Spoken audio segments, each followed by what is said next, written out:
इंतखाबात के शेड्यूल का ऐलान चंद रोज में किया जा सकता है। Election commission chief election commissioner Sikandar Sultan Raja ने कहा है कि इलेक्शन कमीशन ऑफ पाकिस्तान हल्का बंदी के काम के दौरानिये को मजीद कम करने का इरादा रखता है और मुमकिन है कि आइंदा चंद रोज में इंतखाबी शेड्यूल का ऐलान कर दिया जाए। इलेक्शन कमीशन की जानिब से जारी किए गए बयान के मुताबिक चीफ इलेक्शन कमिश्नर ने ये बात बुध को सियासी जमातों के साथ होने वाले मुशावरती इजलास के दौरान कही। बुध को इलेक्शन कमीशन के अवामी नेशनल पार्टी, बलोचिस्तान अवामी पार्टी और बलोचिस्तान नेशनल पार्टी के वफूद के साथ अलग-अलग मुशावरती इजलास हुए। इन इजलासों की सदारत chief election commissioner Sikandar Sultan Raja ने की, जबकि इलेक्शन कमीशन के अरकान के अलावा सेक्रेटरी और दीगर सीनियर अफसरान भी शरीक हुए। अवामी नेशनल पार्टी के वफद ने इजलास के दौरान कहा कि इलेक्शन का इनेकाद आइन के मुताबिक 90 रोज में होना चाहिए और इलेक्शन कमीशन को हल्का बंदी शुरू करने से कबल सियासी पार्टियों से मुशावरत करनी चाहिए थी, क्योंकि कमीशन आइन के तहत दी गई सूबों की नशिस्तों में कमी या ज्यादती नहीं कर सकता, लिहाजा नई हल्का बंदी की जरूरत नहीं थी। इलेक्शन कमीशन सिर्फ सूबे के अंदर नशिस्तों में रद्दोबदल कर सकता है। वफद ने मजीद कहा कि इलेक्शन कमीशन एक आईनी इदारा है और इस पर इन्हें मुकम्मल एतमाद है, लिहाजा कमीशन ने हल्का बंदी का जो फैसला किया है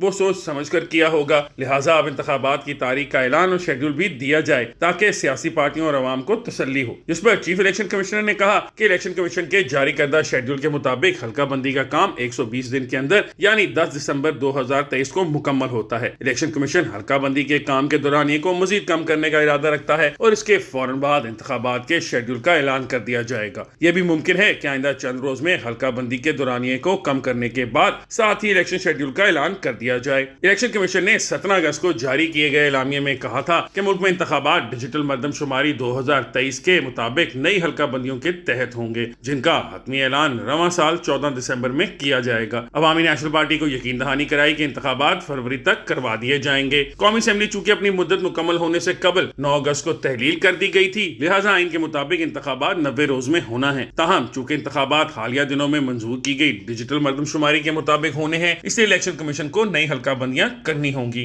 बलूचिस्तान अवामी पार्टी के वफद ने इलेक्शन कमीशन की नई हल्का बंदियों के फैसले की तायीद की। वफद के अरकान का कहना था कि चूंकि मरदमशुमारी के नताइज शाया हो चुके हैं, लिहाजा नई मरदमशुमारी के मुताबिक हल्का बंदी न करना सियासी पार्टियों, उम्मीदवारों और अवाम के साथ ज्यादती होगी। उन्होंने तजवीज दी कि साफ और शफाफ हल्का बंदी और मुनसफाना इंतखाबात के इनेकाद को यकीनी बनाया जाए। बलूचिस्तान नेशनल पार्टी के वफद ने भी इलेक्शन कमीशन पर मुकम्मल एतमाद का इजहार किया और कहा कि कमीशन की कोशिश होनी चाहिए कि इंतखाबात का इनेकाद 90 दिन के अंदर हो। वफद का यह भी कहना था कि नई मरदमशुमारी दुरुस्त नहीं हुई, जिसमें बलूचिस्तान की आबादी कम दिखाई गई है, लिहाजा हमारी पार्टी ये समझती है कि नई हल्का बंदी का कोई फायदा नहीं। अगर इलेक्शन कमीशन ये समझता है कि हल्का बंदी जरूरी है तो तमाम हल्कों की हल्का बंदी दुरुस्त की जाए, जिसमें पहले हल्का बंदी दुरुस्त नहीं की गई थी। इस पर चीफ इलेक्शन कमिश्नर ने वफूद को यकीन दिलाया कि इलेक्शन कमीशन हल्का बंदी के दौरानिये को मुनासिब हद तक कम करने के बाद फौरी इलेक्शन के इनेकाद को यकीनी बनाएगा और हल्का बंदियां और इंतखाबात का इनेकाद आइन और कानून के मुताबिक शफाफ अंदाज में